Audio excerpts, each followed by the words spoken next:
Good morning, sisters and brothers.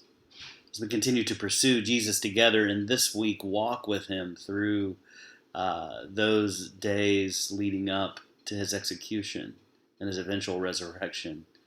Um, Remembering that moment, one of the moments when he steps into the temple and cleanses it. This is Matthew 21. If we're walking with Jesus, we see him entering the temple courts and driving out the people who are buying and selling there in the temple courts. And he's overthrowing tables. They're money changers, and he's throwing them over, and the benches as well, benches of the people who were selling doves. And he says to them, he says, my house will be called a house of prayer, but you're making it a den of robbers. Jesus disorients. Right?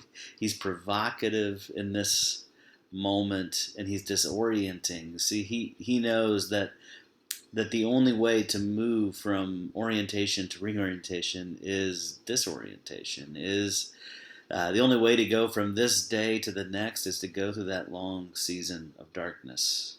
Right? And in that sense, that darkness is a gift. Jesus is giving a gift when he does things like this moment. The gift of disorientation, so that we can experience life with him in all new ways when the next dawn comes. Reminded of a poem by Mary Oliver as we've been thinking about darkness as well. This season of isolation and grief and loss as a darkness. Mary Oliver wrote a poem that she titled "The Uses of Sorrow." And then in parentheses, in my sleep I dreamed this poem. And then it's just two sentences.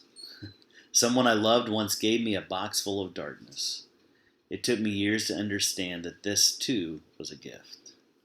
She understands the gift of darkness because it leads to the beauty of the new dawn. And dawn, my friends, is coming. Let's keep praying that prayer of lament, Psalm 69. Heavenly Father, answer us, Lord. Out of your goodness, the goodness of your love and your great mercy, turn to us. Do not hide your face from us, your servants. Answer us quickly, for we are in trouble. Come near and rescue us. Deliver us because of our foes.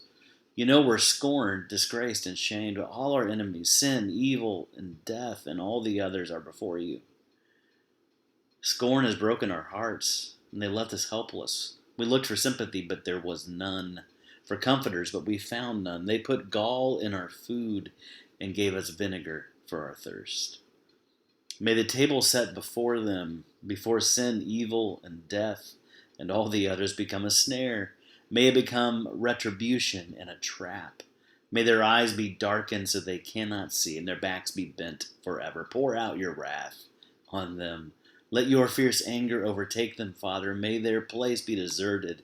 Let there be no one to dwell in their tents, for they persecute those you wound and talk about the pain of those you hurt.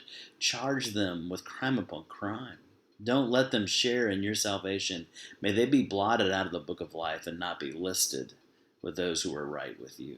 But as for us, afflicted and in pain, Father, may your salvation, Father, protect us. Amen.